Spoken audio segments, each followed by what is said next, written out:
Cuentacuentos. Don Quijote de la Mancha. Capítulo 1. Alonso Quijano pierde el seso. En un lugar de la Mancha, de cuyo nombre no quiero acordarme, vivía un hidalgo que, aunque venía de familia rica, era de condición humilde. En su casa vivía también un ama, la criada, que tenía más de 40 años, y su sobrina, que no llegaba a los 20. La edad de nuestro hidalgo era de 50 años. Parecía fuerte, seco de carnes, muy madrugador y amigo de la caza. Su nombre era Alonso Quijano. Y debido a su carácter bonachón, muchos le llamaban el bueno. Los ratos que estaba ocioso, que era la mayoría del año, se dedicaba a leer las novelas de caballería que tanto le apasionaban a los lectores 100 años atrás. Novelas de caballeros, con fuertes armaduras, que luchaban por tal o cual rey. Pero en la época de Alonso Quijano, pocos sabían leer. Tan solo los estudiosos, como el cura del pueblo y un bachiller del lugar que se llamaba Sansón Carrasco, que eran hombres sabios. Llegó a tanto la pasión de Alonso Quijano por esas novelas de caballeros que vendió muchas de sus tierras para poder comprarse muchos más libros de caballería. Lo que más le gustaba era aquella forma tan rara y artificial en que estaban escritas. Cosas del estilo: la razón de mi sin razón, que mi sin razón se hace, de mal manera mi razón enflaquece, que con razón me quejo de vuestra hermosura. O también leía cosas como: los altos cielos, que de vuestra divinidad divinamente con las estrellas se fortifican y os hacen merecedora del merecimiento que merece la vuestra grandeza. Esas novelas estaban escritas de una manera rara y quizá cursi.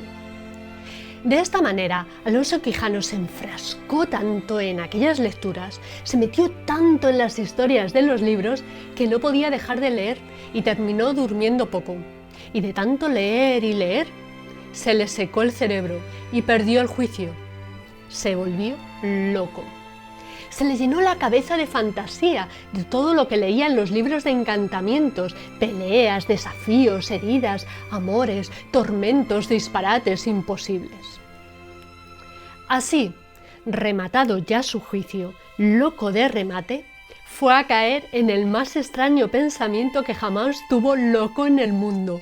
Se le metió en la cabeza que tenía que ir por el mundo con sus armas, pero no eran las armas de su época, no, sino las antiguas armas de sus antepasados que guardaban el cobertizo.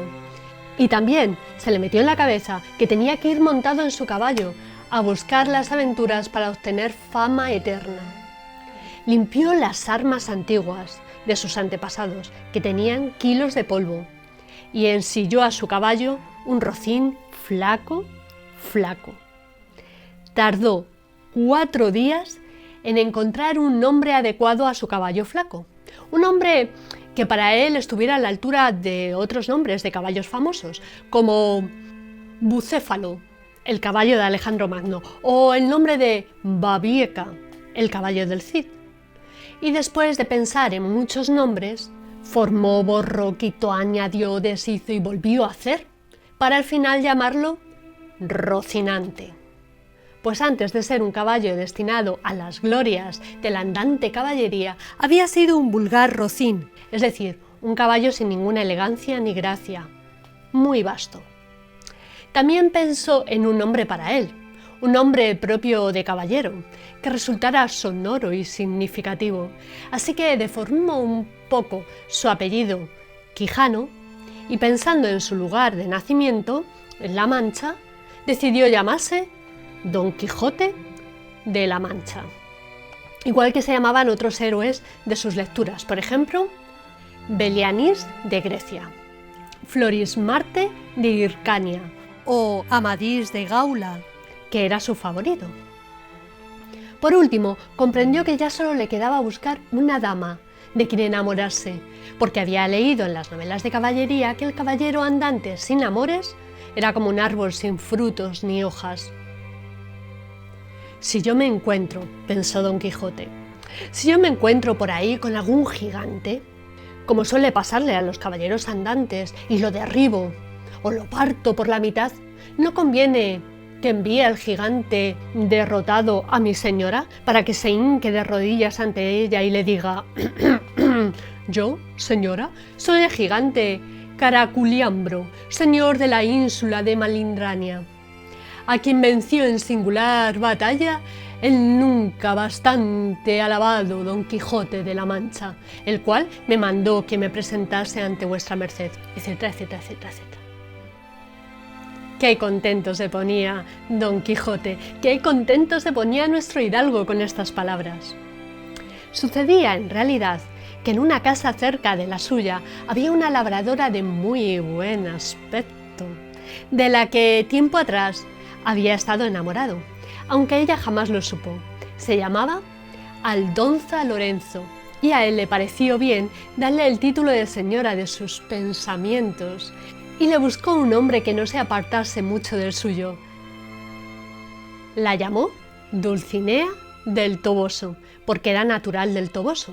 Era un hombre que a su parecer resultaba musical, extraño y significativo, como los otros nombres que había ido inventándose para él y su rocín y otras cosas. Miguel de Cervantes, Don Quijote de la Mancha. Si te ha gustado este vídeo, haz clic en me gusta, compártelo, déjame tu comentario y suscríbete a mi canal. Nos vemos en el próximo vídeo. ¡Hasta luego! Hay muchos vídeos para disfrutar con Cuentacuentos Beatriz Montero.